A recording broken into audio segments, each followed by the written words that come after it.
शती शती नमन हम करते, बलिदानी वीर सिपाही, ना भूलेंगे शहादत तुम्हारी, ये कसम है हमने खाई।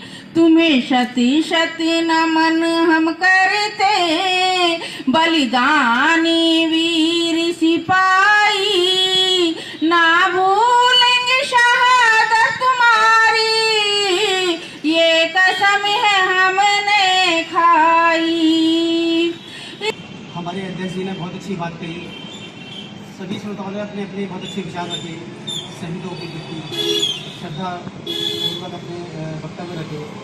हमारे अध्यक्ष जी का मुझे बहुत अच्छा सुझाव लगा और मैं पुनः से दोहराना चाहता हूँ कि अपने शहीद सैनिक परिवारों के सदस्य किसी भी कार्य से, किसी भी सरकारी कार्यालय में अगर आते हैं तो हम लोगों को विशेष प्राथमिकता के आधार पर उनका कार्य संपन्न कराना है।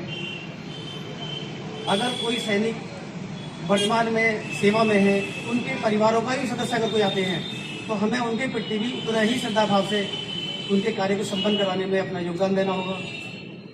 वो घर जाके बता सके कि सैनिकों का सम्मान हमारे हिंदुस्तान में जन जन के अंदर आत्मा में से निकल रही है और शब्दों में व्यक्त नहीं कर पा रहे हैं हम लोग कि हम क्या फील कर रहे हैं। आज इन परिवारों का दर्द हम 1% भी नहीं समझ पाएंगे जो वो जिसे वो जी रहे हैं।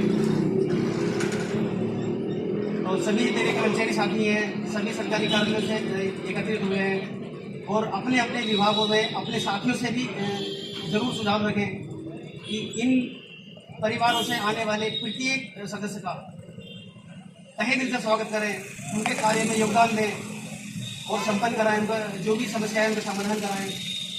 यही उनकी सच्ची श्रद्धांजलि होगी। सभी सम्मानित साथी और हमारे तो सब बड़े ही हैं, तो सभी के चरणों में नमन।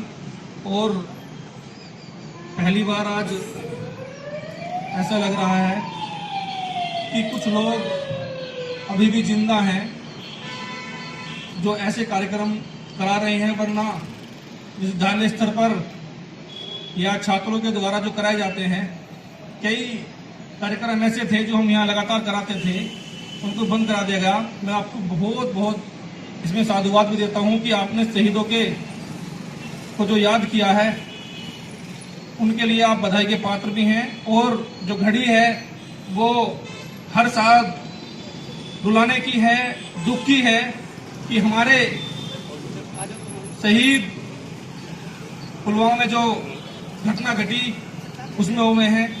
इसलिए मैं सभी का बहुत बहुत धन्यवाद करता हूँ और अपनी श्रद्धांजलि अर्पित करता हूँ। जय हिंद, धन्यवाद। और क्योंकि और तो हम कुछ कर नहीं सकते, कम से कम उनके परिवार को कहीं ना कहीं मोटिवेशन ये मिले कि हाँ, हमारे जवानों के लिए आज भी उन्हें याद किया जाता है और सभी लोग कहीं ना कहीं किसी न किसी रूप में उनके साथ खड़े हैं। एवं माँ शक्ति आप आज एकत्रित हुए हैं। आपकी भावनाओं, आपके हृदय की भावना जो देश में रक्षा करने वाले जवानों के प्रति है, उसके लिए मैं हृदय से आभार व्यक्त करता हूँ। जवान, ये जवान देश का या हमारे देश के सीमाओं पर तैनात जवान, ये अपने परिवार की रक्षा ही नहीं करता, ना किसी विशेष धर्म जाति की रक्षा करता है, बल्कि यह जवान भारतीय नागरिक, भारत के निवासियों की, समस्त निवासियों की तन मन धन से अपनी रक्षा करता है। दिन रात, सर्दी गर्मी बरसात, सभी चीज़ों को हराता हुआ, सभी खराब मौसमों को हराता हुआ हमारे रक्षा में हमेशा तत्पर। देश के बॉर्डर पर जाकर शहीद होता है, उसको पेंशन नहीं दी जा रही, जबकि जो हमारे देश के राजनीति करने वाले लोग हैं, पॉलिटिशियन हैं, MP MLA हैं, 4-4 साल 5-5 साल विधायक रहते हैं और अपनी पेंशन अपने हाथों से शुरू कर लेते हैं, चालू कर लेते हैं। 1-1, 2-2, 3-3, 4-4 पेंशन वो ले लेते हैं, लेकिन अर्धसैनिक बलों को पेंशन नहीं दे रहे हैं। तो हमारी मांग है अटेवा की तरफ से कि सबसे पहले अर्धसैनिक बलों की पेंशन लागू की जाए, उसके बाद समस्त NPS जो NPS में कर्मचारी हैं उनकी पेंशन दे और इस तरफ ध्यान दे। और आप ये नैतिक दायित्व सरकार का है कि जो लोग देश की सेवा में अपना घर परिवार छोड़कर बॉर्डरों पर खड़े हुए हैं, परिवार को छोड़कर बॉर्डरों पर खड़े हुए हैं, अपना पूरा जीवन लगा देते हैं, अपनी जवानी लगा देते हैं, आप उनको पेंशन नहीं दे सकते। ये लानत है। ऐसी सरकार पर सरकार का कर्तव्य बनता है कि उनको पेंशन दें, उनके परिवार को सुरक्षा दें। देश के अमर शहीदों को पुष्प अर्पित करते हुए अपनी श्रद्धांजलि दें। हमारे बीच में हमारे वरिष्ठ साथी आदरणीय श्री पुष्प अर्पित करते हुए अपनी श्रद्धांजलि दें। हमारे बीच में साथियों से अनुरोध है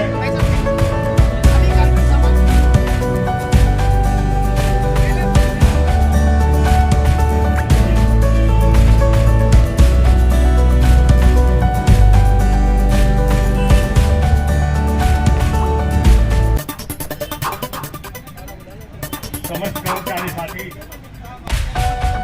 जो आज आए हुए